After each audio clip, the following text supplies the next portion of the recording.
আসসালামু আলাইকুম ভিউয়ার্স, কেমন আছেন সবাই? আলহামদুলিল্লাহ আমি ভালো আছি। গতকাল বাজারে গিয়ে আমি বড় একটা পাঙাশ কিনেছিলাম। আর এমন না যে পাঙাশ মাছ আমরা খুব খাই, তবে মাঝে মাঝে একটু কিনি। গতকালকে বাজারে গিয়ে আমি অনেক রকম মাছই নিয়েছি, তার মধ্যে দুইটা ছিল পাঙাশ। একটা আমি আমার এক আত্মীয়র বাসায় পাঠিয়ে দিয়েছি, আর বড় আরেকটা হচ্ছে আমি বাজার থেকেই চামড়া ছিলে তারপরে কেটে নিয়ে এসেছি। আর আসলে পাঙাশ মাছের যেটা সবচেয়ে খারাপ লাগে, বাসার কেউ খুব বেশি পছন্দ করে না, একটু অন্যরকম ফ্লেভার আসে, তো চামড়াটা ফেলে দিলে সেটা পাওয়া যায় না। তো তার মধ্যে আমি দুইটা লেবু একদম পুরাটা দিয়ে লবণ দিয়ে ভালোভাবে মেখে রাখলাম। আর তার আগে কিন্তু আমি খুব ভালোভাবে ধুয়ে নিয়েছিলাম। ধুয়ে নেবার পর লবণ আর লেবু মাখিয়ে কিছুক্ষণ এটা রেখে দেব, তারপর ফাইনাল করে আবার ধুয়ে নেব। তাহলে আর ওই বাজে যে একটা স্মেল আসে, যেটা খুব বেশি বাসার পছন্দ করে না কেউ, সেই স্মেলটা আর পাওয়া যায় না। তো খুব ভালোভাবে ধুয়ে নিয়েছি কিছুক্ষণ ভিজিয়ে রেখে। এখন হচ্ছে পরিমাণ মতো হলুদের গুঁড়া, শুকনো মরিচের গুঁড়া আর হচ্ছে একটু লবণ দিয়ে সেটা খুব ভালোভাবে মিশিয়ে নেব।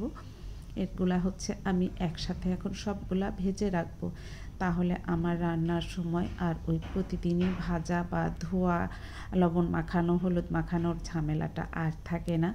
তো খুব ভালোভাবে মেখে নিয়ে ফ্রাই প্যান চুলায় দিয়ে দিয়েছি। আর প্রথমে একটা দিয়ে একটু ভেজে নিলে কি হয়, সবগুলাতে আর লাগার চান্স থাকে না। তো যে কারণে প্রথমে একটাই ভেজে তুলে নিলাম, আর তারপরে একে একে সবগুলা দিয়ে এখন মিডিয়াম জাল রেখে তারপর এটাকে ভেজে নেব। পাশের চুলাতে কিন্তু আমার দুপুরে রান্না বান্না চলছে। এই মাছ থেকেও কয়েকটা পিস আজকে রান্না করব। তো এখন সবগুলা আমি মোটামুটি হালকা দুই পাশটাই একটু লাল লাল করে এটা ভেজে নেব। আর এভাবে আমি রেখে দেখেছি, আসলে রান্নার সময় খুব বেশি সহজ হয়। যারা আমরা রেগুলার রান্না করি, আসলে দুপুরবেলা তো অনেক তাড়াহুড়ো লেগে যায়, আমার তো খুব লাগে, কারণ আমার অফিসে খাবার দিতে হয়। দুপুরবেলাটা এত বেশি তাড়াহুড়া থাকে, তো কিছু মাছের প্রসেস যদি এভাবে করে রাখা যায় আর এই আরামটা যদি একবার বুঝে ফেলা যায়, আমার বিশ্বাস আপনারাও করবেন। তো যাই হোক, মাছগুলো খুব ভালোভাবে ভেজে আমি ঠান্ডা করতে রেখে দিয়েছিলাম। ঠান্ডা হয়ে যাবার পর এটা এখন একটা বক্স নিয়ে নিয়েছি, ঢাকনা সহ বক্সগুলোর একটাতে খুব ভালোভাবে মাছগুলো আমি এখন একেবারে সুন্দরভাবে ভরে বক্সটা ফ্রিজে রেখে দেব।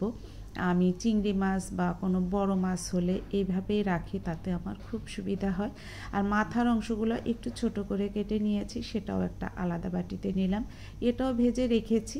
তো ভিডিওটা কার কেমন লাগছে প্লিজ জানাবেন, আর ছোট করে হলেও একটু কমেন্ট করবেন। আল্লাহ হাফেজ।